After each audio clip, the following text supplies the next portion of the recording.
تو سر ہاکی میں پھر ایسا کیا ہوا، سوری ٹو انٹرپٹ، کہ ہاکی کئی ایسی نیشن جو ہم دیکھتے ہیں جو اتنی بڑی ہاکی کی پاورز نہیں تھیں، جو اب ورلڈ کپ کھیلتی ہیں ریگولر، چائنا، ملائیشیا اور انگلینڈ، ایسے کنٹریز جن کو پاکستان مطلب وہ اس ٹائم بڑے آرام سے ہرا دیتا ہوتا تھا، اب وہ کوالیفائی کر جاتے ہیں اور ہم باہر رہ جاتے ہیں. تو ایسا کیا فرق آیا؟ سوری ایک منٹ دیجیے گا مجھے. وہ کوئی ٹیلنٹ کی کمی ہے، کوئی مینجمنٹ کی کمی ہے، فنڈس کی کمی ہے، اس کی کیا وجہ ہے کہ ہم پیچھے رہ گئے؟ تھوڑا اس کو میں کیٹاگوریکلی اگر ایکسپلین کرنا چاہوں نا، تو ہم اپنے ملک میں ٹریڈیشنل سٹائل کوچنگ اور جو کنٹمپری سٹائل کی کوچنگ ہے نا، اس میں کہیں پھنس کے رہ گئے. میرے جیسے اور دوستوں نے بھی جو انٹرنیشنل ہاکی فیڈریشن کا پلیٹ فارم تھا اس کو یوز کرنا شروع کیا کہ ہم اپنی کوچنگ ابیلٹیز کو امپروو کریں. اور کچھ ہماری جنریشن سے پہلے کے لوگ، ہماری جنریشن کے بھی لوگ جنہوں نے اس پلیٹ فارم کو یا اس پاتھ وے کو نہیں چنا، وہ اپنی ٹریڈیشنل سٹائل اپروچ کے ساتھ تھے.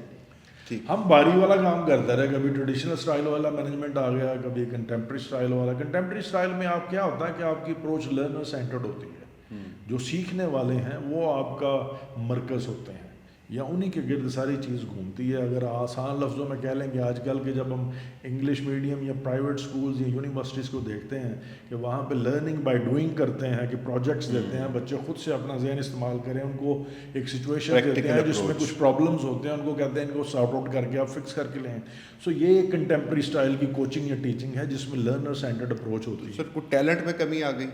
نہیں، میں نہیں سمجھتا ٹیلنٹ میں اسکولوں میں کمی ہے. جس طرح سے اسکول لیول پہ ہاکی ہوتی تھی، آپ نے اسکول میں اسٹارٹ کی، اب اسکولوں میں ایک تو اسکول کچھ چھوٹے ہوتے گئے جیسے جیسے ہماری پاپولیشن بڑھی، اور اسکولوں میں وہ انفراسٹرکچر نہیں اویلیبل، یا بچوں کو اب شوق نہیں رہا. جی، ایک چیز تو یہ بھی ہوئی کہ ہم جو ایجوکیشنل کمپٹیشن ہے نا اسٹڈیز کا، اس میں پڑ گئے.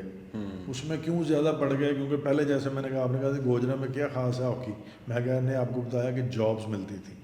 وہ جو پرماننٹ جابس ملنے والا سلسلہ تھا وہ ہاکی سے ختم وہ ہو اب نہیں گیا. ملتی، ڈپارٹمنٹل ہاکی ختم ہو گئی. ڈپارٹمنٹل ہاکی ختم ہو گئی. اگر رہی تھوڑے عرصے کے لیے تو وہاں پہ کانٹریکچوئل اپروچ یوز کرنا شروع کر دی. پرماننٹ امپلائمنٹ میں ختم. دیکھیں ایز الحمد للہ نیشنل بینک میں وائس پریزیڈنٹ ہوں. یہ صرف ہاکی کی وجہ سے. میرے ساتھ سارے کھیلنے والے، اگر ہم ان کا نام لیں، شہباز سنگھ، وسیم فیروز، یا خواجہ جنید، یا قمر ابراہیم، یا اور دوسرے نام لے لیں ہم، کامران اشرف، کوئی پی آئی اے میں جنرل مینیجر ہے، کوئی کسٹم میں اسسٹنٹ کلیکٹر کی پوزیشن پہ ہے، یہ سارا ہاکی کی وجہ سے ہے.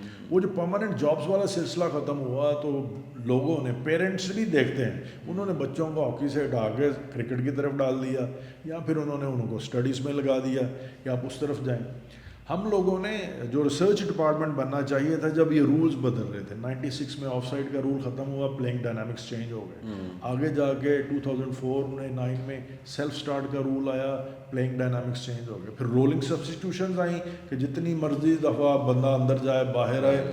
پھر game strategy playing dynamics change ہو گئے. تو ایسا کہنا درست ہوگا کہ جب تک ٹیلنٹ رول کر رہا تھا تو پاکستان ہاکی اوپر تھی.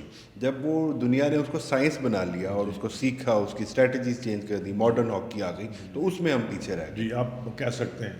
میں یہ کہوں کہ ٹیلنٹ سے آپ میچز تو ٹائم ٹو ٹائم جیت سکتے ہیں، لیکن چیمپئن شپ نہیں جیت سکتے. چیمپئن شپ آپ نے سسٹم سے اس کے لیے سسٹم آپ نے اسٹرکچر سے جیتنی ہے. اور وہاں پہ ہم نے آگے مار کھائی ہے کہ کبھی ایشین سٹائل کا زور پڑ جاتا تھا، کبھی یورپین سٹائل کا. حالانکہ میرے حساب سے کوئی بھی سٹائل ہو، جو مین چیز آپ نے کرنی ہے کہ آپ کی اپروچ جو ہے، کوچنگ کی فلاسفی جو ہے، وہ کنٹمپری ہونی چاہیے، لرنر سینٹرڈ اپروچ ہونی چاہیے آپ کی. آپ نے جب تک پلیئرس کو ان کے رولز، رسپانسبلٹیز ڈیفائن نہیں کیے کہ ڈفرینٹ گیم سچویشنز میں انہوں نے کیسے بیہیو کرنا ہے، کیا کرنا ہے، کیوں کرنا ہے، کیسے کرنا ہے، کب کرنا ہے، جب تک ان کو یہ ساری انڈرسٹینڈنگ نہیں آئے گی تو آپ کا اسٹرکچر اسٹرانگ نہیں ہوتا.